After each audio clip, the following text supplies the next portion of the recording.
Welcome to the Outer Rim Rookie, a beginner's journey to joining the 501st and Rebel Legion. My name is Rob Williams. Today is part 2 of building Nien Nunb's head, putting that leather on. Last episode, I was able to work with Steve 3, and we were able to get the ridges right down the middle of the head, which looks fantastic. Today my goal is to put the leather on the sides of the head, around the ears, and add all the ridges and flaps that need to go on. It's a real challenging job, so today I decided to go get a little help from a good friend named Dayo Williams.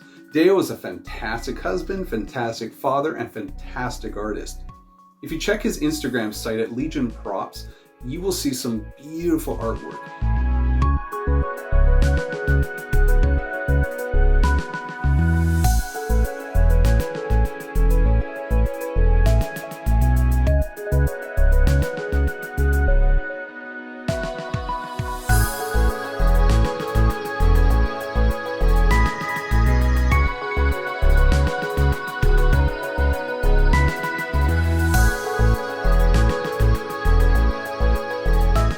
Above all, he is great when it comes to working with leather, just what I need.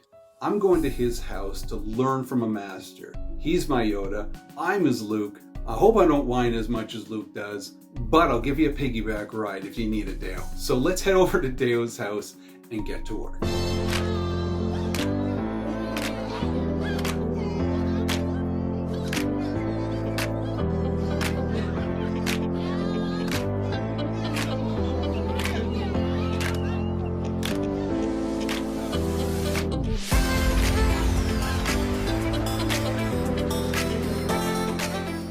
So step 1 is to apply barge onto the 3D printed helmet, as well as the back of the leather. We let it dry for a little bit.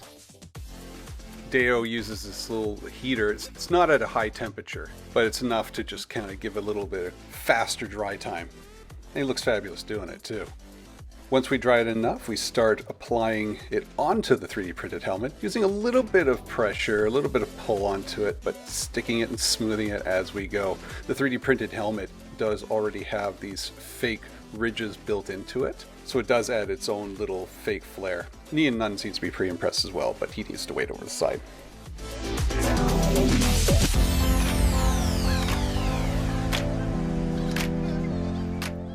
At this point, Dayo had an idea of creating strips. We measure out these long leather strips, fold it in half on either side, and flatten it out, and then apply it onto the helmet just like we did with the other leather. A little glue, a little drying, and then stick it on.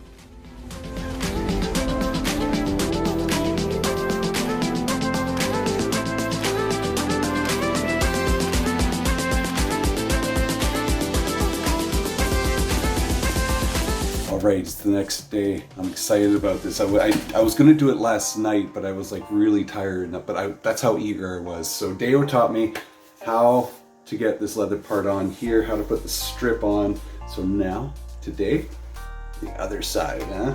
Put the leather, put the strip, ready to go. I got my fan on.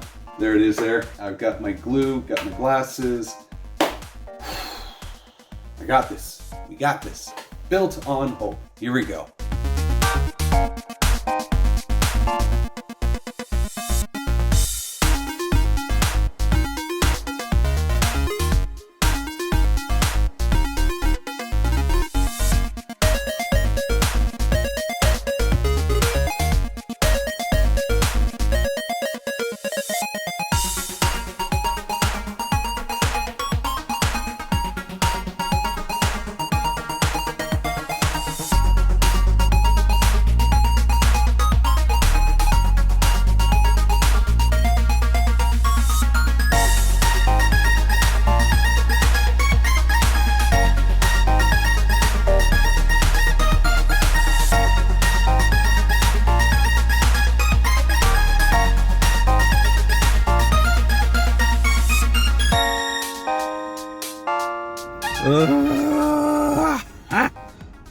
Alright, so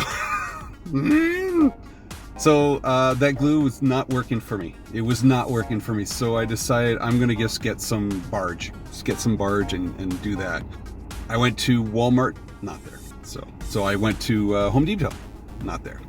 I went to Canadian Tire, not there. I'm not even bothered going to Michael's, because if those three don't have it, then Michael's ain't gonna have it. So I was like, where the hell do you find barge? Asked around the old great old BC Galactic Facebook site with all the rebels and all the Mandos and all the droid builders and 501st Legion. They all gave me some suggestions, so I came all the way out to here to Tandy Leather, which is about 30-40 minutes away from where I live, and I bought, they didn't have big size, but they did have small tubes of barge, but the guy says that this stuff will be just as good. It's Tanner's Bond, some contact cement, so I'm going to trust him on this one. Because the tube's not enough. I need something a bit bigger. So this is going to be it. And he suggested when I store it upside down. So I'm getting hungry. I'm getting hangry. I'm going to get something to eat. Reese, you want something to eat? Yeah. Yeah, he wants something to eat. All right, let's do this.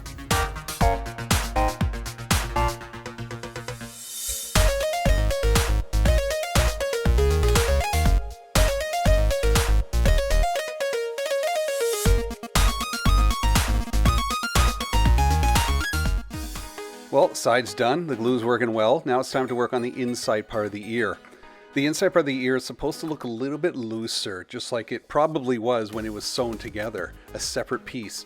So I measured the outside and just kind of put little pen marks there and then glued it in. It looks nice and loose, it looks a little bit wrinkly, but it does have that realistic worn look to it.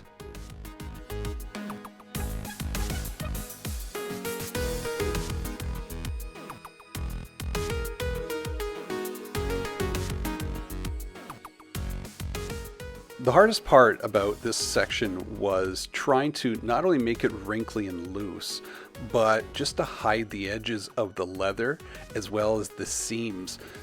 Most of the seams were hidden underneath the bottom of the ear. So on the side of the helmet leather and the side of the inside ear, the edges were underneath the ear and kind of pushed in together and hid as best as I could.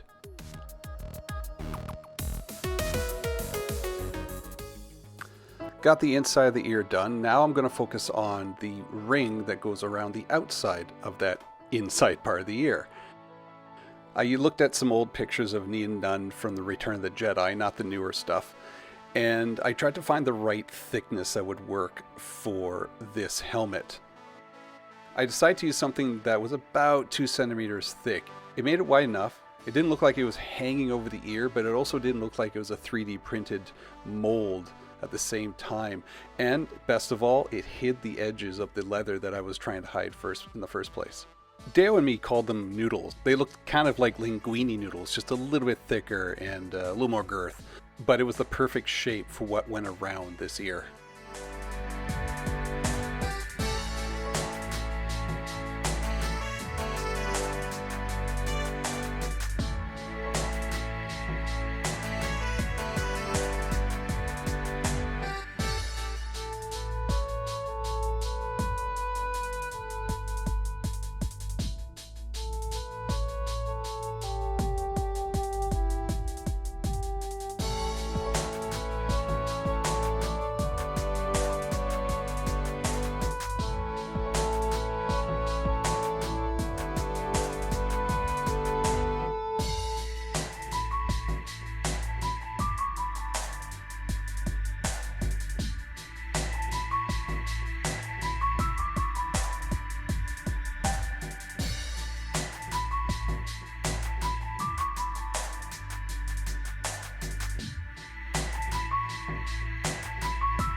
So now that I have the noodles on, it's time to cover the edge of the helmet. Just like the strips that we used for the top of the helmet, I created some long, thick strips here. This is your fettuccine. This is extra large fettuccine. This is almost like lasagna noodles. And I had to fold the edges in so I could hide the edge of the leather. This involved a lot of darting along the inside because it is a curved helmet, and it does not only does it curve in and out, it curves up and down. So it took a lot of time. I just go to the front first and then the side, and I cut off the edges again underneath the ears so it's easier to hide. I did think about cutting it off in the back, but it was too visible, so underneath the ear was the best spot to hide.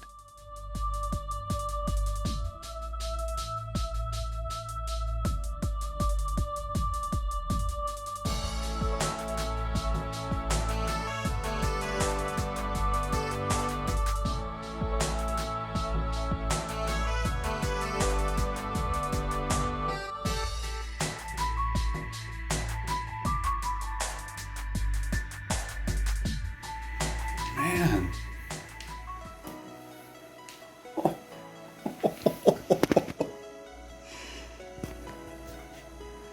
Look at that guy. I am seriously tearing up right now.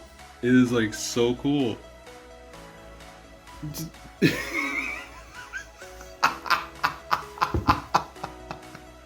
Oh my god, this is so cool. Oh, all right. Oh my gosh. Oh my gosh. Oh my gosh. Oh my gosh. Oh my gosh. This is like coming together. It's not fully complete yet. I know that. I know there's like so much work still to do on the inside. But it's just like, look at this thing. Oh, it's so cool. And it just like in sync, it just emphasizes how good Terry's paintwork is on this. How good it is. Don't look at me. Look at this. Look at this. Look at this. Look at that. Look at that. Like I said, Terry's paint job just makes it look so incredible. Oh my. I want to pop this thing on right now and put on that costume, but I can't yet. Like, can you like sense how excited I am? Can you like?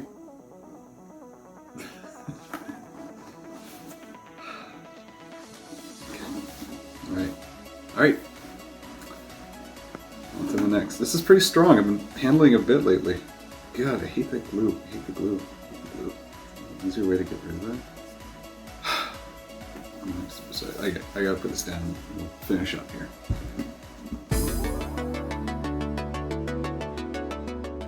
Now that I've composed myself, I decide it's time to stain it.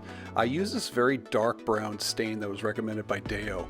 It works really well, but it works really quick too. So I would get into those deep corners and crevices, put a little stain in there with a paintbrush, and then use my finger to rub and just kind of spread it out naturally.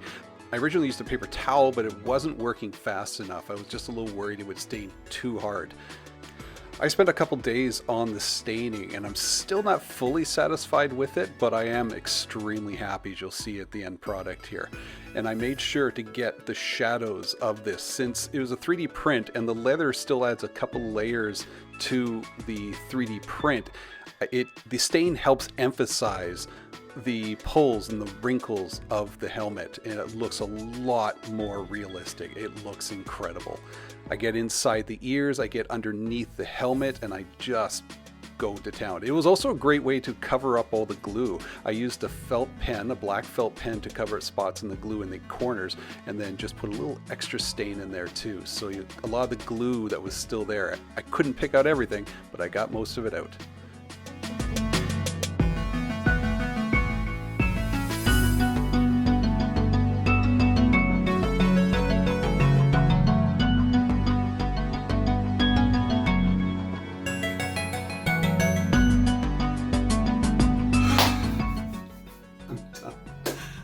It's done. It's done. It's done. It's done. It's done. Not fully done, 99% done, but it's done. I'm so excited. Okay, right, let's take a look. Ready? Alright. Alright, there we go. Look at that. I'll show you the back in a second. Look at that. Oh my gosh. Alright, so there's the ridges at the top. Goes all the way to the back. All right. I'm going to spruce up the paint job. Don't worry about that part. I'm gonna do some touch-ups later on. I want you to take a look at the inside of the ear. Made it nice and wrinkly. All right. Same with the other one as well. Yeah. Hit underneath the ear. Yeah, you can see the line underneath the ear, but that's the best I could do in this case. But it looks pretty good. When you're seeing it like this, head on, you're not gonna, when you come to see Nien Nunb for the first time, you're not gonna be looking under the ear like it's a face job. You're gonna be looking at the face, because that's the job. All right, this is a thing of beauty. I love it. Mwah. Oh, so nice. Now I know it doesn't look like exactly like the original Nien Nunb because it's a latex mask. It's got a wider jowl. It's got all that sort of stuff. The pancakes are a little bit longer on the sides. But damn it. If that isn't a thing of beauty. You can see the edges here as well. Down the base. Not bad. I think we're going to put a little more dark dye down here. I kept calling it stain dye. It's the same thing to me. So, but man.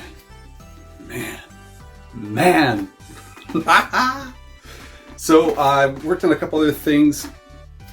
Basically how I'm opening it currently is I strap it in, pop it on, and there you go. I haven't got the mouth working yet. Yeah, it's not working quite yet. I'm working on that part. But that doesn't need to be done to be approved, but I'd love to have it done.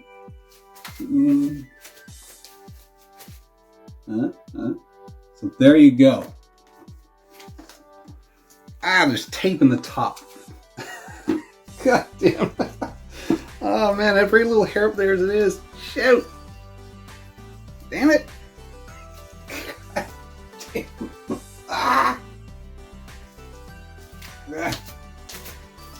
6 hours later.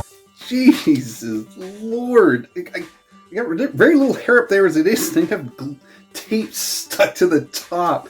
I had to get my hair wet and trying to peel it off. Oh Lord. It was glue stuck to this little headpiece here that was going on inside the helmet, but I guess the headpiece came loose, but the tape's still in there. So, goddamn. All right. Compose myself. So there you go. What a way to end it. Thank you for watching. There's the beast. There he is. That's pretty awesome. So next episode, what am I doing with this guy? I'm gonna get him ready for submission. What do you think, buddy? What do you think? Are you ready for approval? Oh yes, you are. Oh yes, you are.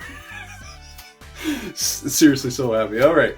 Okay. So let's put this guy away. I might do a little bit of touch-ups here and there with the paint, a little bit of sanding and highlights. But man, this dude, I think it's good so far. All right.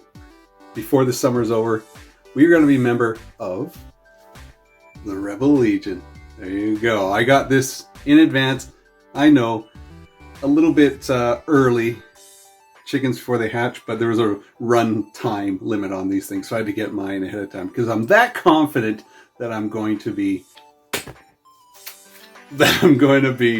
a Rebel member. So there you go. Take a look at that. Soon, before the summer's over. All right. On behalf of Nien Nunb here, Nien Nunb. Thank you for listening to me say Nien all this time, even though I know some of you guys say Nine, but you know, it's just the way it is. Go check out that last video I talked about the origins of his name. So, anyways, thanks for watching. Don't forget to like, don't forget to subscribe, don't forget to share the word. If you're a fan of Nien Nunb and watching these builds, if you just kind of don't mind me yattering on or watching tape get stuck in my head. Help you out with the subscribers. We really appreciate it. We're at 150 at this moment. Love to get to 200. Love to get to 2 million. But either way, thank you. We'll see you soon. And remember, armor and co-pilots or build on hope. Bye. Yeah. Oh, my head hurts.